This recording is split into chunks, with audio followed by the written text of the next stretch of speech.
You're tuned to KDCR New York, Distinguished Comics Radio. Thursday night, March 28th, 1940.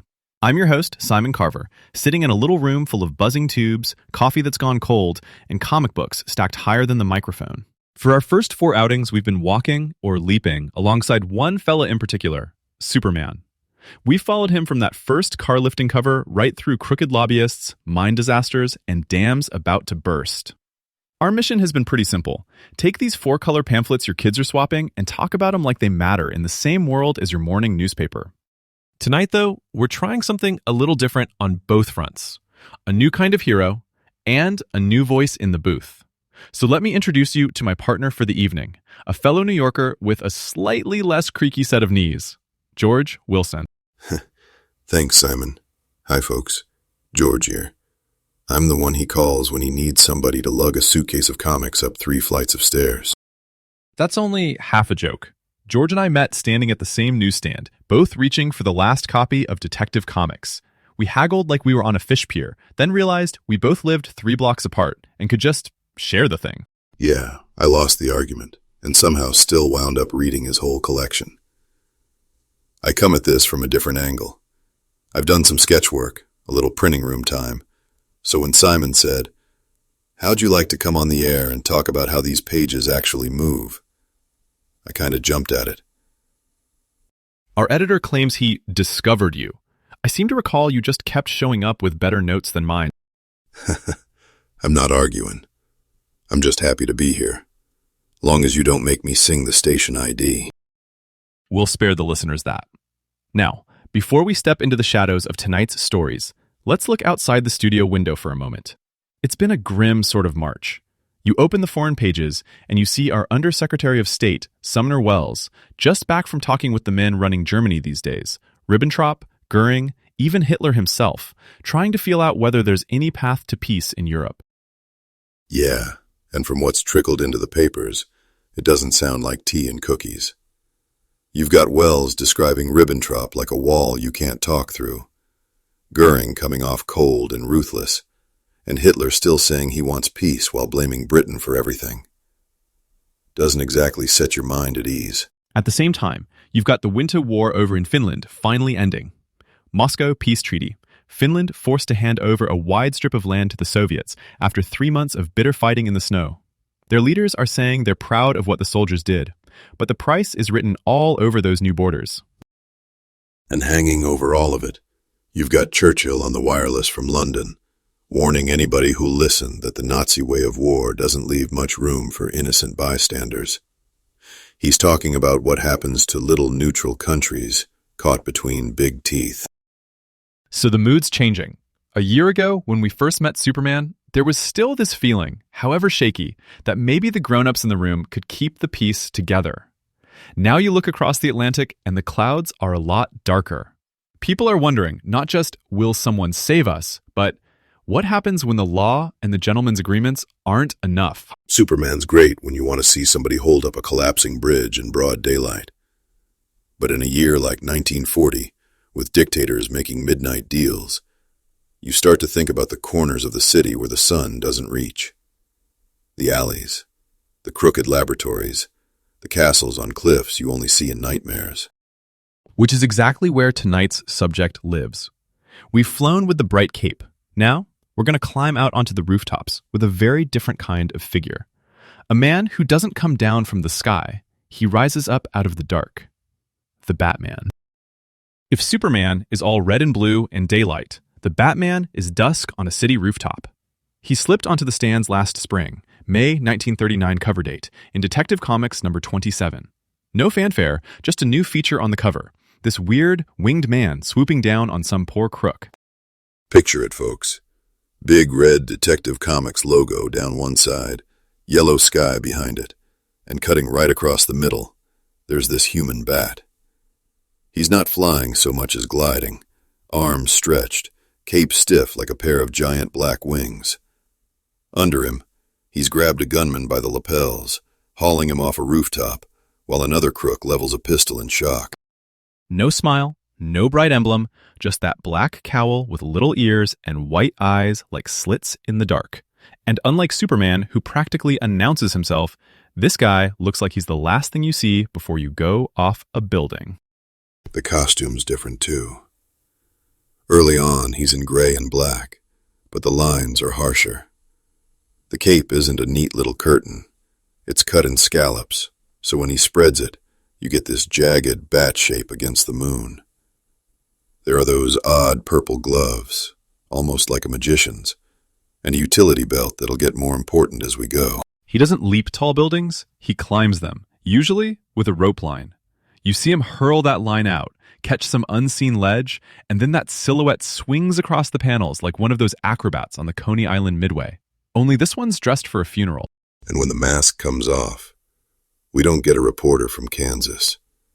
We get Bruce Wayne, bored rich bachelor, always in a tux, yawning at parties. To the world, he's the fellow in the corner swirling a drink, politely pretending not to notice the crime headlines. Which is a neat trick, because we, the readers, know that when Commissioner Gordon is talking about this mysterious Batman, Bruce is right there, playing dumb. It's the same double life idea as Clark Kent, but twisted. Clark hides his courage, Bruce hides his anger. Behind the pages, you've got some new hands, too. The feature's under the name Bob Kane, an artist out of New York who's been working up different adventure strips. But he's not alone. There's a writer named Bill Finger, quiet fella from what little's been said, who, as far as we can tell, helped shape a lot of what Batman looks and feels like. The darker costume, the idea of a bat cave later on, that sort of thing. And pretty quickly, another name starts popping up in the credits. Gardner Fox. Fox has his fingers in a lot of pies over at Detective Comics. He's written The Sandman, we'll be talking about that down the line, and he likes mixing mystery with what you might call scientific fancy. Yeah, instead of rocket ships and exploding planets like Superman's got, these early Batman tales feel closer to the old pulp magazines. You've got crime bosses in smoky rooms, mad doctors with bubbling beakers, strange European castles, and gadgets that feel just barely possible if you squint. Hypnotism, deadly gas pellets, autogyros that look like something Da Vinci sketched on a rainy day. So where Superman is an open hand, here I am, I'm going to set things right. The Batman is a question mark on the rooftop. He doesn't give speeches. He lets the shadows and the gadgets do the talking. And in a world that's suddenly full of secret packs and midnight raids, that tone hits a different nerve. Let's drop into that first story and meet him properly. Because the way he walks into Detective Comics number 27 tells you a lot about what kind of creature of the night we're dealing with. Detective Comics number 27. The story's called The Case of the Chemical Syndicate. We open not with the Batman, but in the comfortable parlor of Commissioner Gordon. He's entertaining his young socialite friend, Bruce Wayne.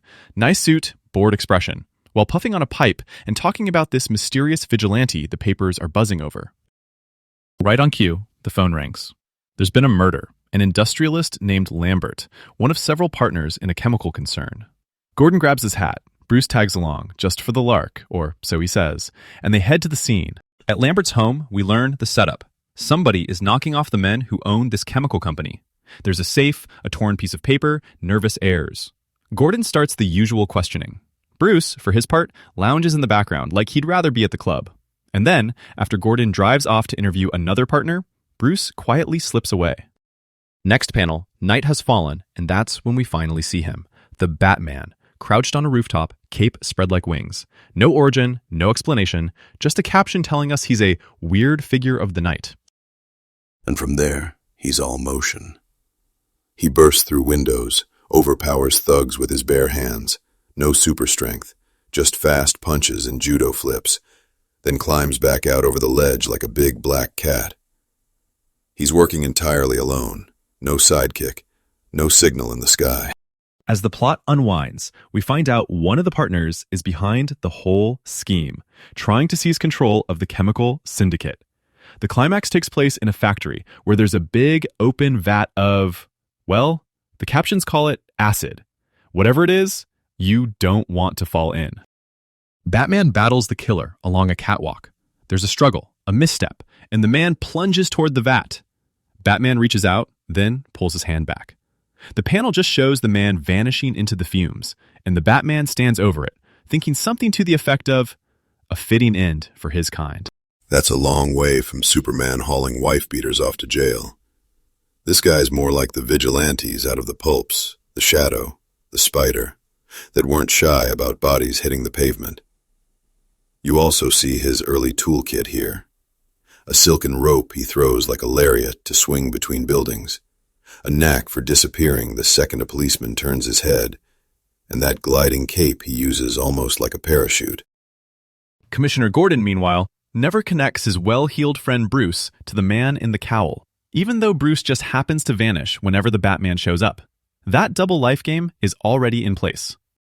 Jump a couple of issues to Detective Comics number 29, and the tone gets even stranger.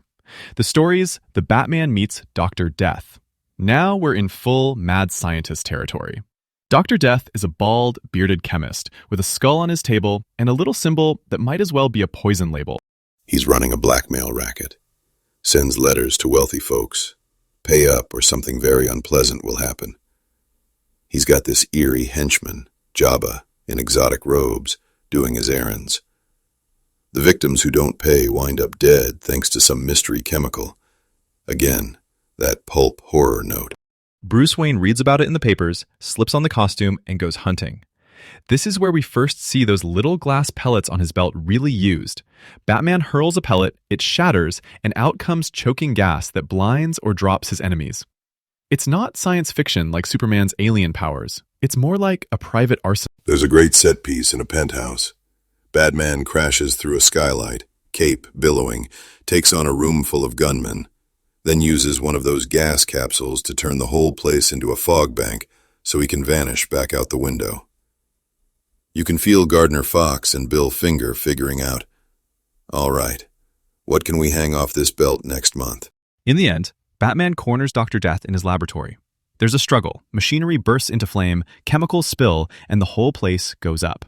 We last see Death running through fire as Batman escapes into the night.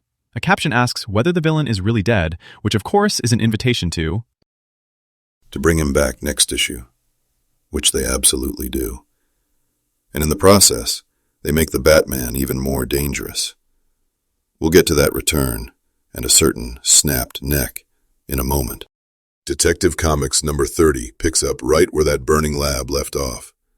Turns out Dr. Death didn't quite perish. He's alive, but badly scarred, wrapped in bandages like something out of a horror picture. If the first story was crime with a spooky edge, this one leans hard into the macabre. Dr. Death is still in the extortion business, targeting wealthy victims with threats and exotic poisons. Batman starts tailing one of his new agents and spots an odd clue: fine glass dust clinging to a bag.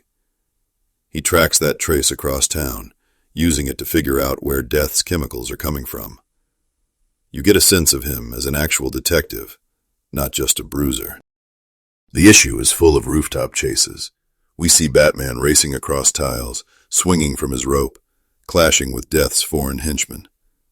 In one fight, up near a high window, a Cossack-type thug lunges. There's a tangle. Batman plants his foot, and the man's neck hits the sill, with a panel that flat out tells us there's a sickening snap. The body slumps. Batman's face stays hard. Those early pages really underline how lethal this Batman can be. He's not out to slaughter, but he's also not losing sleep if a killer falls off a ledge or breaks his neck trying to stab him. There's a rough justice there that feels different from the more careful, no-killing hero we're starting to see in other strips. At the same time, his bag of tricks keeps growing. The Batcar, though nobody calls it that yet, is this sleek, dark coupe that's clearly his personal machine. We watch him roar through the streets, jump out, and leave it in alleys like a cat caching its prey. The rope is now a standard entrance. He throws a line, swings in through skylights, vanishes the same way. And those gas pellets? They're practically another character by now, constantly hissing from his belt just when things look bad. All of that groundwork makes it possible for the next leap. Detective Comics number 31, where the Batman goes from city rooftops to full gothic horror. The cover alone is a mood. His cowl looming over a jagged castle perched on a cliff above stormy water, bathed in moonlight and fog. Inside, we meet Julie Madison, Bruce Wayne's fiancée, something Superman doesn't have. She's worried about strange dreams and a mysterious red-robed figure called the Monk. Before long, hypnosis enters the picture.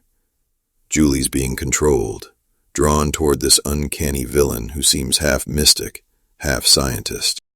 The Batman follows a trail that leads from city streets to a liner bound overseas. There are wolves on the prowl, robed cultists, and this looming monk operating out of that castle on the cliff. It's got more in common with a European horror flick than a straight crime yarn. And to chase him, Batman upgrades his transportation. We see, for the first time, a bat plane. More precisely, a kind of bat-shaped autogyro, all sweeping wings and whirling rotor. In a secret hangar only he knows about, Bruce throws a switch. The craft trundles out, and soon that bat silhouette is gliding over the ocean after the ship Julie's on. From a fellow who started out just borrowing the family car and a length of rope, he's suddenly got a private air force. That's Finger and Fox pushing the character from mere masked man to gadget hero. The tools are almost as important as the fists. And the enemies are changing with the tools. Dr. Death was a mad doctor. The Monk is something more. Maybe sorcerer, maybe super scientist, maybe both. Either way, he's not the kind of crook you can just hand to Commissioner Gordon at the end of the night. Which raises a dark question we'll see answered in the next issue. What is the Batman willing to do to stop something that might not even be human? Detective Comics number 32 wraps up the Monk saga, and it does it in high, bloody fashion. The chase takes Batman and Julie to Paris. Foggy streets, strange doctors with hard-to-trust accents, that sort of thing. And then onto the Monk's real lair, tucked away in the mountains. Inside that crimson-draped castle, we meet more of the Monk's world. His companion Dala, eerie laboratories, cells full of victims under hypnotic control. Wolves prowl the grounds, answering to his call. There are hints, more than hints, that we're dealing with werewolves and vampiric curses, not just stage magic. Julie herself falls under the spell, marked by strange wounds and red spots. Batman has to fight not just the robed monk, but the pull he has over the woman Bruce cares about. It's the most personal stake we've seen for him so far. The climax comes down to cold iron and silver. Batman fashions a silver bullet. Because in these stories, sometimes the old legends are the only weapons that work. And confronts the monk in his coffin-like chamber. One shot, one panel, and the monster is done. He also uses his familiar gas pellets and that trusty rope to fight off packs of wolves and escape a literal pit of beasts before he gets there. The important part for me is what that says about this early Batman's code. He doesn't hesitate. This isn't a case of a crook slipping. He deliberately destroys a supernatural foe to save Julie, and really, everyone else. Later versions of Batman might wrestle with that, but right now, he's an Avenger. Evil enough, and he'll put you in the ground. Which is why Detective Comics number 33 hits like a revelation. Right after all that horror, we finally get the Batman's own story in a handful of powerful pages. Before the main adventure even gets going, we flash back to a little boy named Bruce Wayne, walking home with his parents. Out of an alley steps a gunman. There's a robbery, shots in the dark. And suddenly Bruce is kneeling between his fallen mother and father. The captions talk about terrible vengeance burning in his young mind. At the graveside, he swears an oath that he'll spend his life warring on criminals. From there, the montage speeds up. Years of training, traveling, studying science, mastering his body so he can make that childhood vow real. And then comes the famous moment in his study. He's sitting by the window, brooding over how to frighten criminals, when a bat bursts through the glass and swoops across the room. That's the sign he's been waiting for. I shall become a bat. It's such a simple little scene, but it reframes everything we've been reading. All those gas pellets, ropes, planes, they're not just neat tricks. They're tools a man built because one night in an alley, someone took away the two people he loved, and the law couldn't stop it. And it ties right back to the folks behind the pages. Gardner Fox and Bill Finger both have a knack for plugging these characters into bigger worlds. Fox has already lit up heroes like the Sandman, weaving myth and science together. Finger's fingerprints, no pun intended, are all over Batman's look and mood. Giving Bruce this origin, here in 33, takes the random pulp vigilante of 27 and turns him into a man on a mission. You can almost feel a shift coming. After you see that boy kneeling in the alley, Batman's earlier neck-snapping and acid tank fitting end moments feel harsher. It's as though the character is moving, panel by panel, from raw vengeance towards something more considered. A crusader who still hits hard, but who's starting to wrestle with how far is too far. And we'll see that evolution continue in later issues. But before we get ahead of ourselves, there are a couple of other tales in this run that show him stretching those gadgets and that reputation in interesting ways, including one more brush with Dr. Death. We've skipped over a couple of issues on purpose, not because they're dull, but because they're more like extra spices in the stew than the whole meal. Detective Comics number 28, for instance, is a straight crime yarn. Bank robbers, cops, and a Batman who's still figuring out just how acrobatic he can be. There's this terrific sequence where he swings on his rope across a city street, boots a thug right off a ledge, then uses the same line to snag a fleeing getaway car. You can almost hear the circus band under it. No bat signal yet, no sidekick, just a lone figure using height and surprise to terrify crooks and occasionally the police. By the time we hit Detective Comics number 34, the toolkit's even richer. That story drops Batman into a very European sort of mystery, with a villain who favors strange mechanical traps. There's a giant spinning wheel used as a torture device, secret garden passages, and once again, our hero's rope and gas capsules are what save him. He even uses the rope like a kind of batarang, throws it, snags a moving target, and yanks it off course. You can see the idea of specialized weapons taking shape.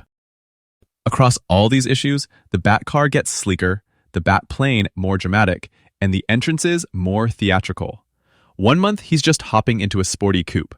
A few months later, he's swinging down from a rope ladder dangling off an autogyro, cape flaring against a big round moon.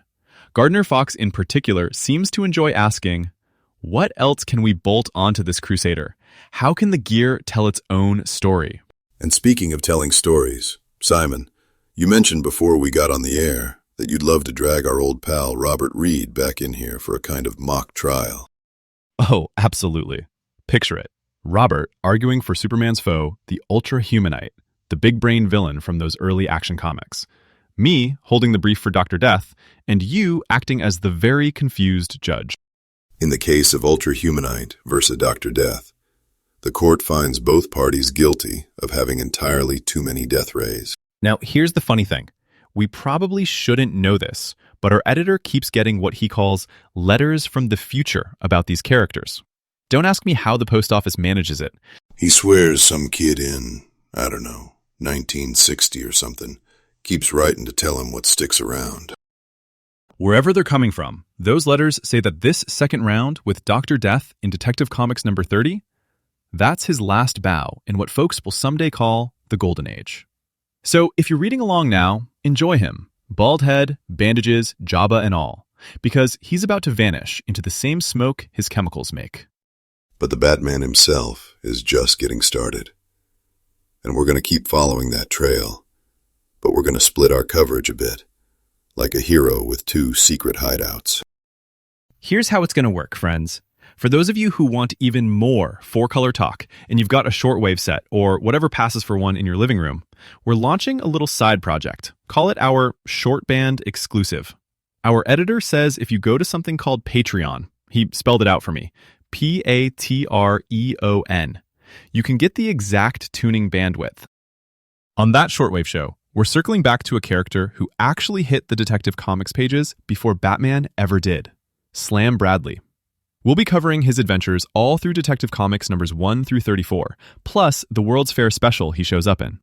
If you want to do homework, and you know we love homework around here, track down Detective Comics number 26 and number 28 in particular before that broadcast.